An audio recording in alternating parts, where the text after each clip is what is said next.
পহেলা বৈশাখকে ঘিরে আনন্দ উৎসবের আবহে নারায়ণগঞ্জে শুরু হয়েছে ঐতিহ্যবাহী হাল খাতার কার্যক্রম। শহরের বিভিন্ন ব্যবসা প্রতিষ্ঠান ও মার্কেটগুলোতে নতুন হিসাবের খাতা খোলার মধ্য দিয়ে পুরনো বছরের লেনদেনের সমাপ্তি এবং নতুন বছরের সূচনা করা হচ্ছে। দোকানগুলো সাজানো হয়েছে বর্ণিল আলোকসজ্জা ও পান্তা ইলিশ সহ নানা আয়োজনের মাধ্যমে। ক্রেতাদের আমন্ত্রণ জানিয়ে মিষ্টিমুখ করানোরও ব্যবস্থা রাখা হয়েছে। এ বিষয়ে বিস্তারিত জানাতে নারায়ণগঞ্জ থেকে যুক্ত হচ্ছেন সহকর্মী হাবিবুর রহমান।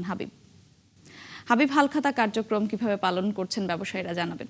মৌটুসী নারায়ণগঞ্জের ব্যবসায়ী প্রায় 350 বছরের যে ব্যবসায়ী নিতাইগঞ্জ, এখানে আমরা সকালে এসেছিলাম। আমরা এখানে দেখলাম যে হিন্দু এবং মুসলিম ধর্মাবলম্বী যারা আছেন তারা ধর্মীয় রীতিনীতির মধ্য দিয়ে আসলে আজকের এই হাল খাতার অনুষ্ঠান শুরু করেছেন।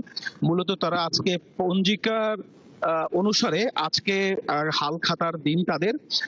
আপনার হিন্দু যারা ধর্মাবলম্বী যারা আছেন তারা সাধারণত গণেশ পূজার মধ্য দিয়ে তারা এই কার্যক্রম শুরু করেছেন এবং তারা সৃষ্টিকর্তার কাছে প্রার্থনা করেছেন যে তারা তাদের ব্যবসায়িক যে কার্যক্রম আছে সেটা যেন সুন্দরভাবে পরিচালনা করতে পারেন।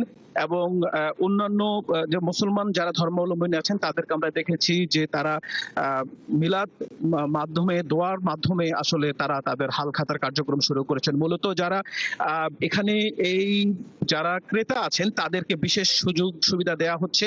হাল খাতার দিন তাদের বকেয়া টাকা উঠানো হচ্ছে এবং যারা এখানে যারা আছেন ব্যবসায়ী তারাও বিভিন্ন ধরনের সুযোগ সুবিধা দিয়ে এই ধরনের হাল খাতার কার্যক্রম শুরু করেছেন। যে বাংলার যে ঐতিহ্য আছে, আমরা একটু কথা বলতে চাই এই ব্যবসায়ী সমিতির সভাপতি, আপনারা আজকে কি ধরনের সুযোগ সুবিধা ব্যবসায়ীদের দিচ্ছেন এবং কি কার্যক্রম এই হাল খাতা?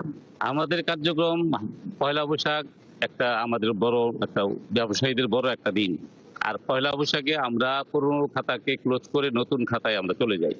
আর ব্যবসায়ীর থেকে যারা পাইকার, যারা আমাদের কাছ থেকে মাল পারচেজ করে, ওনারা আসেন, ওনাদের বকেয়া টাকা পরিশোধ করেন।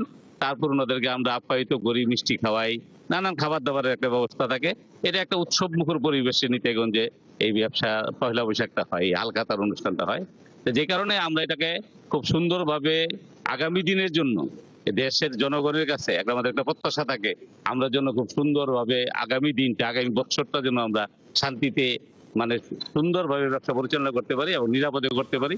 এর জন্য দেশবাসী সকলের কাছে আমাদের একটা আগামীতে যেন সুন্দরভাবে ব্যবসা পরিচালনা করতে পারে। ধন্যবাদ হাবিব আপনাকে। আপনি সুন্দর হালখাতার আয়োজন দেখাচ্ছিলেন আমাদেরকে। দর্শক, নারায়ণগঞ্জ থেকে পহেলা বৈশাখ উপলক্ষে হালখাতার আয়োজন দেখাচ্ছিলেন সহকর্মী হাবিবুর রহমান।